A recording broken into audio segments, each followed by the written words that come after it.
ஒரு சில பேருக்கு பீரியட் அப்போ எப்படி இருக்கும் அப்படின்னா வயிறு ரொம்ப உப்புசமாக இருக்கும். அது மட்டும் இல்லாமல் ஃபுல் பீரியடுமே வெளியேறாமல் பாதி நச்சுக்கள் வந்து பார்த்திங்கன்னா உள்ளேயே வந்து இருக்கிற மாதிரி ஃபீல் ஆகும். ஸோ அந்த மாதிரி நீங்கள் ஃபீல் பண்ணுறீங்க அப்படின்னா வாழைப்பூ இருக்குது பார்த்தீங்களா, அதை வந்து பொரியல் செஞ்சு சாப்பிடுங்க. பொரியல் செஞ்சு சாப்பிட பிடிக்கல அப்படின்னா வடை செஞ்சு சாப்பிடுங்க. ஸோ அந்த வாழைப்பூ மாங்கொட்டையில் வந்து உள்ள ஒரு பருப்பு இருக்கும், அதை வந்து நீங்கள் சும்மாவே சாப்பிடலாம், அப்படி இல்லைன்னா நீங்கள் வேக வச்சும் சாப்பிடலாம். அதே மாதிரி மாதுளம் பழம் வந்து உரிப்பீங்க பார்த்தீங்கன்னா, கண்டிப்பாக மாதுளம் பழம் சாப்பிடுங்க பீரியட் அப்போ.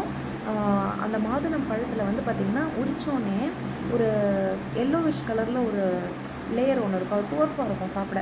அது நல்லது, ரொம்ப ஹெல்த்தி. அதை நீங்கள் வந்து செஞ்சு சாப்பிட்டீங்க அப்படின்னாலும் உங்களுக்கு நல்லா வந்து இந்த தேவையில்லாத நச்சுக்கள் வெளியேறிடும், வயிறு உப்புசம் குறையும். பீரியட் டைமில் ரொம்ப வயிறு வலிச்சுட்டே இருக்குது அப்படின்னா தொப்புளில் வந்து விளக்கெண்ணெய் வைங்க. இது வந்து பாடியில் இருக்க ஹீட் வந்து ரெடியூஸ் ஆகும். முடிஞ்ச வரைக்கும் சில் தண்ணியில் குளிங்க.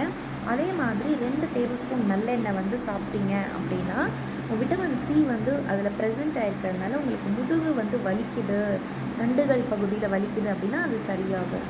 பீரியட் டைமில் இடுப்பு முதுகு பகுதிகள்லாம் பார்த்திங்கன்னா ரொம்ப வலிக்கும். ஸோ வாரத்தில் 2-3 வாட்டி நீங்கள் வந்து உளுந்தங்கஞ்சி தயாரித்து இது கூட பனை வெல்லம் சேர்த்து சாப்பிடும்போது இந்த வலி பார்த்திங்கன்னா நல்லாவே ரெடியூஸ் ஆகிற மாதிரி ஃபீல் இருக்கும். இதை வந்து வெறும் பீரியட் டைமில் மட்டும் செஞ்சு குடிக்காமல் வாரத்தில் ஒரு 2-3 வாட்டி செஞ்சு சாப்பிட்டீங்க அப்படின்னா பீரியட் டைமில் ஆரோக்கியமாக இருக்கிற மாதிரி இருக்கும்.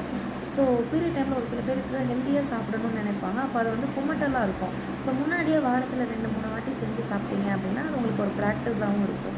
ஸோ அந்த டைம் உங்களுக்கு ஹெல்த்தியாக ஃபீல் பண்ணுவீங்க. ஓகே, உங்கள் வீட்டு பக்கத்தில் இல்லை கடையில் வந்து வாட்டர் மெலான் கிடைக்கிது அப்படின்னா தாராளமாக வாங்கி சாப்பிடுங்க. எவ்வளோ முடியுதோ அவ்வளோ சாப்பிடுங்க. ஏன்னா அதில் 92% வாட்டர் கண்டென்ட் இருக்கிறதுனால உங்களை எப்போவுமே ஹைட்ரேட்டடாக வச்சுருக்கும். உங்களுக்கும் வந்து அந்த கொமட்டுற ஃபீல்லாம் வராது, வயிறு நல்லா ஃபில்லிங்காகவும் இருக்கும்.